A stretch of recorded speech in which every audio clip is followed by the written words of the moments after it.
Vamos a ir a Costa Rica, porque la idea es que tengas también un marco global de lo que viene ocurriendo en materia de innovación, en materia de economía digital. Y vamos a hablar con Mariliana Méndez. Mariliana es secretaria general de la Asociación Interamericana de Empresas de Telecomunicaciones. Como te decía, vive en Costa Rica. Buenos días, Mariliana. José del Río te saluda. Buenos días, José. ¿Cómo estás? Bueno, les voy a contar a quienes nos están mirando un poco de tu currículum. Sos profesional destacada en el mundo de las TICs desde hace ya mucho tiempo. Sos ingeniera en sistemas por la Universidad de Costa Rica. Tenés una maestría en Administración de Tecnologías por el ITESM. Y también en 2015 te incorporaste a CIET. ¿Cómo estás viendo este tema de la revolución digital que vive la región y el mundo a partir de la pandemia? Bueno, definitivamente la pandemia ha sido un acelerador de la digitalización. En los últimos 5 meses aumentamos en comercio electrónico, por ejemplo, lo que se había aumentado en los últimos 10 años. Es importantísimo el hecho de considerar que las telecomunicaciones han permitido paliar los efectos económicos del aislamiento físico que ha sido necesario por el tema de la pandemia, y esto ha significado acelerar la teleeducación, el teletrabajo y todos estos elementos que se soportan en las redes de telecomunicaciones. Hablando, Mariliana, del contexto en nuestro país, vos sabés que hubo un decreto de necesidad de urgencia que declaró la telefonía celular y la fija como servicios de Internet y TV paga como servicios públicos esenciales. Esto también provocó que se congelen los precios de cara al 31 de diciembre de 2020. ¿Qué opinión te merecen ese tipo de medidas?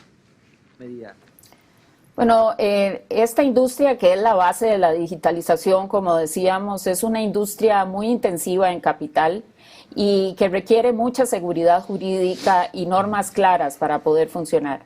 Las inversiones necesarias para soportar los servicios que hoy se entregan se hicieron hace 1 año y medio.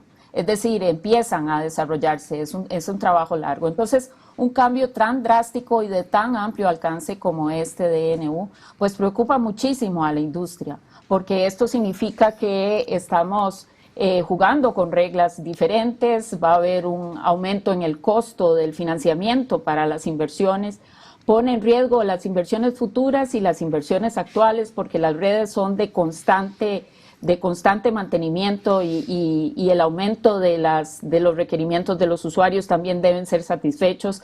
Es decir, es una preocupación porque la fijación tarifaria es quizás la más intrusiva de las regulaciones que existen, más en un mercado en competencia como es el argentino, donde existen cerca de 1.200 empresas que trabajan en este mismo sector. Entonces, por supuesto, lo vemos con mucha preocupación. Mariliana, ¿cuánto pesa la seguridad jurídica en una industria tan fuerte como es la de TICs? Digo, cuando vos mirás la competencia regional y la competencia global es cada vez más fuerte, ¿cuánto te pesa la seguridad jurídica? Muchísima. En todos los sectores que pasan por una regulación, la seguridad jurídica es básica. O sea, los negocios se planifican, como dijimos, con mucha antelación, y esa planificación, ese despliegue y esa inversión pasa por las reglas que están establecidas y que deben mantenerse a lo largo del tiempo. Sin esto se complica muchísimo. Es como si estuviéramos jugando un partido y a la mitad del partido se decidiera que las reglas son otras. La posibilidad de que los jugadores se ajusten es compleja. Y además eso, por supuesto, pone sobre la mesa los resultados finales. Entonces, sí, efectivamente, la seguridad jurídica, diría yo, es la piedra angular para el desarrollo de inversiones. Mariliana, vos tenés una visión regional de este tema, tenés contacto con las empresas de todos los países de América Latina. ¿Es frecuente un placebo así de congelamiento y de tarifas en otros países, o es una cuestión que se da solamente de manera circunstancial?